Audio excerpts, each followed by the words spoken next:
الحمد لله رب العالمين والصلاة والسلام على أشرف الأنبياء والمرسلين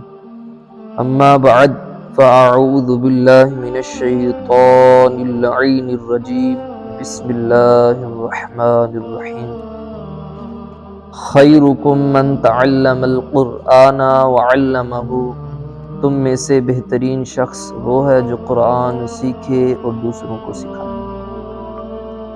افضل العبادتی قراءۃ القرآن، افضل عبادت قرآن مجید کی قراءت ہے۔ من تعلم القرآن وعلمہ واخذ بما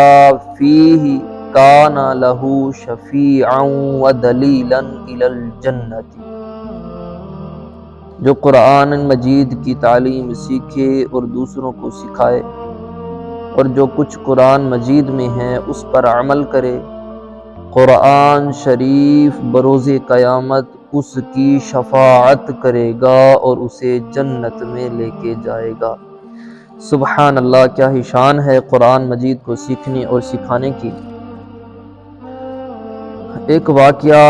ملتا ہے کہ حضرت عیسیٰ علیہ السلام کا ایک مرتبہ قبرستان سے گزر ہوا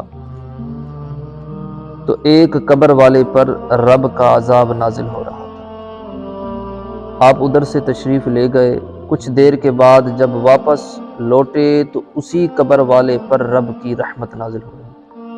آپ کو بڑا تعجب ہوا کہ اس قبر والے پر پہلے رب کا عذاب نازل ہو رہا تھا، انواع و اقسام کے عذاب نازل ہو رہے تھے، اب رب کی رحمت نازل ہو رہی ہے۔ تو آپ کو اس بات پر بڑا تعجب ہوا تو حضرت جبرائیل علیہ السلام وحی لے کر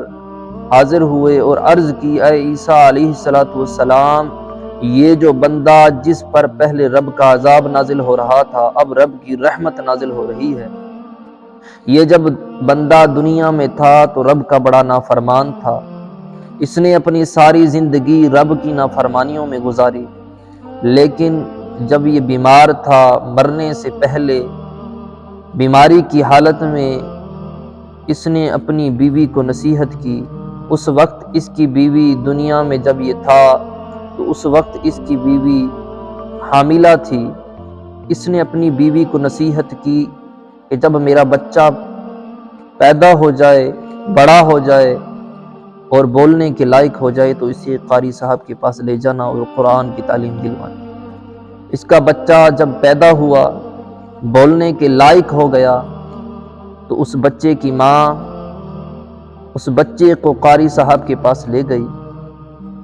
جب قاری صاحب نے اس بچے کو کہا بیٹا پڑھو بسم اللہ الرحمن الرحیم، اس بچے نے جب پڑھا